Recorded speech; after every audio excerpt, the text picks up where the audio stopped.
Hey everyone, what's up? Raptor Rising here. Today I am going to be reviewing the WinCTRL StrikeAce EX2 with the finger lifts. WinCTRL recently reached out to me and asked me if I'd be willing to check out this throttle, and of course I said yes, because I love PC flight sim hardware. So with no further ado, let's go ahead and get into the review. Alright, so here we have it, the StrikeAce EX2. It's wonderfully designed, fits right onto the Orion 2 base, which is what you're seeing here. And there are tons and tons of buttons and switches everywhere. The build quality is very good. The body is made out of a polished aluminum. And there are hats and switches galore, many of these being 3-position. We have knobs with buttons as well. 3-way master arm switch. 2 sliders, which are really useful. And those are axes. An air-to-air and air-to-ground push button. And then all of these switches up here, which are very F18 centric. You have the wing fold lever. It's 3-position plus a button. Then the finger lifts themselves, they're not physical buttons, but they are physical locks, and they really make sure you're not going to push that throttle into the idle position on accident. The range of motion on the throttle is satisfying. There's really good range there. Additionally, the throttle itself has multiple axes on it. Here you can see a couple of them. Those have return to centers. This knob is really great for antenna elevation. And it also has a center detent. And that's a momentary up and down switch. And basically every hat on this throttle is a 4-way hat with a push button as well. So you're not going to have a problem getting anything bound for your aircraft in DCS, BMS, flight sim, what have you. Now that hat there, one thing I wish it would do, it would be a momentary up, forward, and aft, but it is a click in position. So that'd probably be one of my biggest detractors just coming from the Warthog. That's a momentary forward and aft, but that's not that big a deal.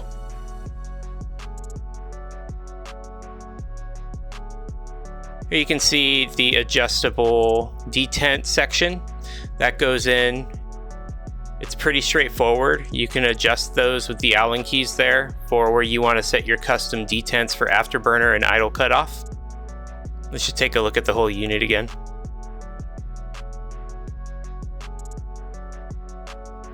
Very solid, but also very lightweight. I was pretty impressed by the weight of it. The Thrustmaster Warthog weighs a metric ton. These have the same footprint.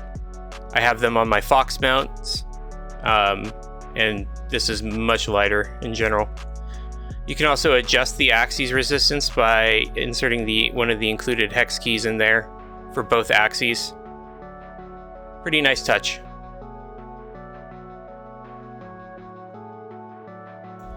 Setup the units were pretty straightforward, although there is a lot of hardware. It can be a little overwhelming at first, but basically you just need to install the finger lifts here first.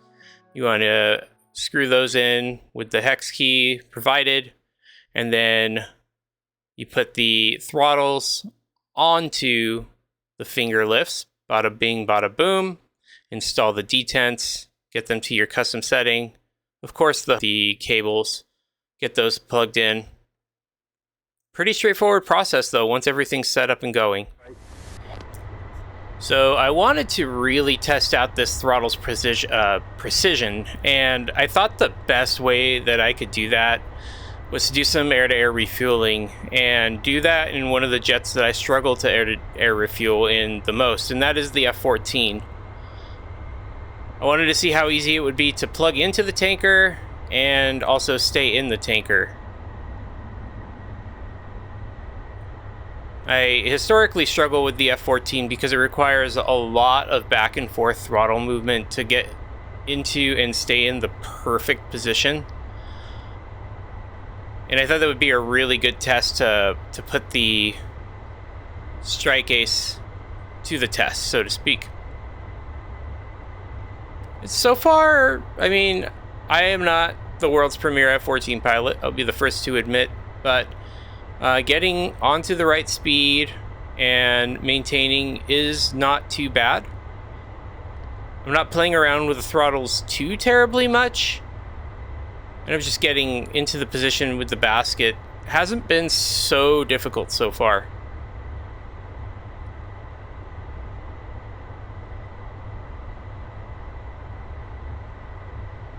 Little left. And I'm not doing this in VR, so I'm having a hard time seeing the right spots that I'm supposed to be lined up with my reference points. Usually I kind of look past the HUD and the canopy bow when I'm in VR, but I'm doing this in pancake mode because one of the biggest downsides I have right now with this throttle is that I am basically relearning 10 years of muscle memory that I had with the Warthog. I have had it for so long. I know that throttle intimately.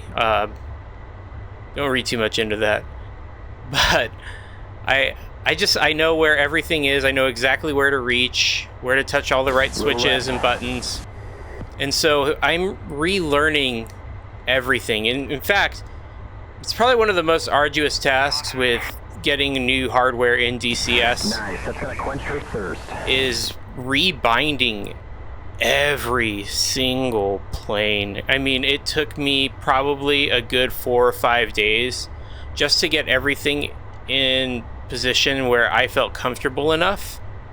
So I'm slowly learning and rebuilding that muscle memory while I, experience this new throttle.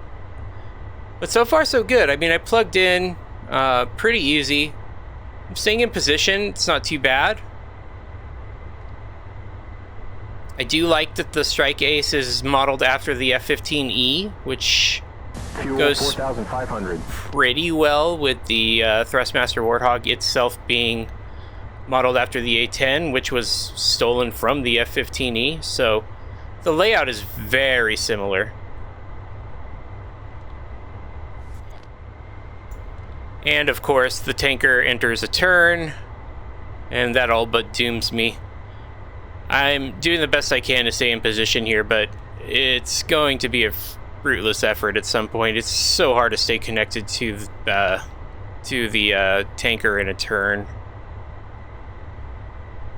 Yep, there he goes. Fuel 6,500. Oh, Jesus! All right, Jester, calm down. Jesus Christ, dude. All right, slowly walking my way back up to the tanker, and we're back connected. You're taking fuel. Glug, glug, glug. And when I first got the throttle, I actually found that the resistance that it comes set to by default is pretty light, so I definitely wrenched down on the adjustments quite a bit, and I had to backtrack it a little bit because then I overdid it. But Fuel 8,000. The fact that you can kind of custom set the resistance to the axes individually is a pretty nice touch.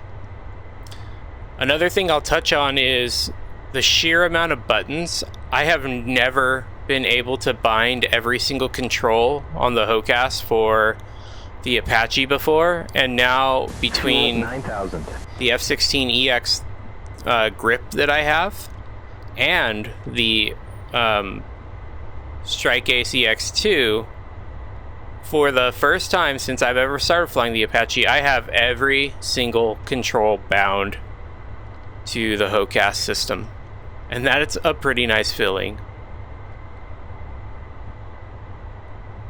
So not only is plugging in for the F-14 a trick for me, but it's also really tricky staying in position for such a long time. I approached this tanker with bingo fuel, and I've got to get to about 18,000, 19,000 pounds of fuel. And it looks like I'm just around 10,000 now, so... Fuel 11,000. There's... I mean, between like the F-14 and the F-15, Those two planes will really test your ability to endurance formation fly you with a tanker, because you're going to be taking gas for a long time.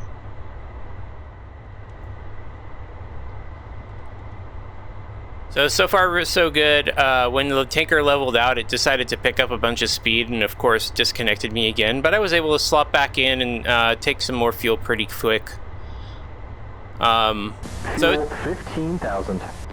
Yeah, it's pretty good. It's a very precise throttle. The Warthog is pretty good, but I feel like the StrikeAce is significantly more precise. So yeah, I've been enjoying it a lot so far. I think it's been really, really cool. Fuel 16,500. The extra switches are a huge welcome change. Having the 4-way axes on basically everything is really cool for more complicated modules that you might find, especially rotary stuff that tend to do a lot of stuff on the HOCAS systems, especially the Apache. And of course, if you don't want to use those axes, you don't have to. I think my biggest detractor for me is just some switching around, and this is more of just a nitpicky thing for my own personal muscle memory, but the fuel 18,500. the hat switch on the bottom of the throttle base that used to be a momentary forward and aft is now a lock-in position forward and aft, and that's going to take me a bit of time to get used to. I think for the A10, I was so used to that that momentary fore and aft that I'm going to end up rebinding them, the switch above it with the switch below, and switch them around just so that it's more used to how the aircraft operates, because it's kind of distracting, frankly. That's it, we're full. Thank you, tanker. Yeah, there you go. Just a bit to the right. And closing the refueling probe with one of the extra switches that I had set up on the aircraft. It's a 3-way position. Forward all tanks, forward fuselage or center fuselage only, and rear aft closed.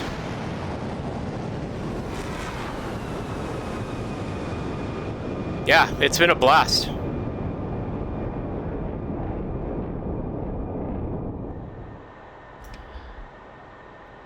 Hope you guys have all found this review helpful and the video interesting. Please consider commenting. Let me know what you guys thought. Always love to hear feedback. What you found helpful, what you didn't. And how your experience has been with your own particular throttles, if you guys are using any type of HOTAS system.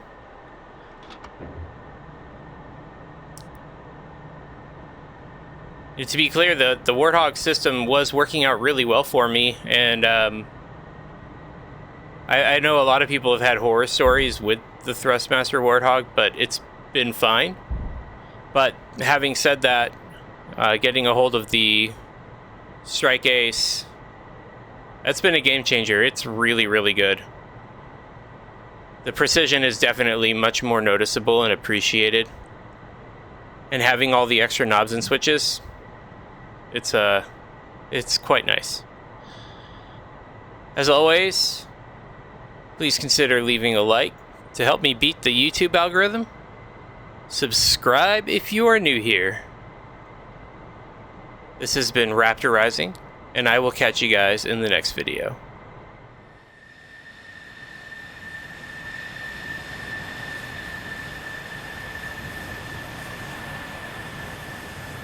Raptor out.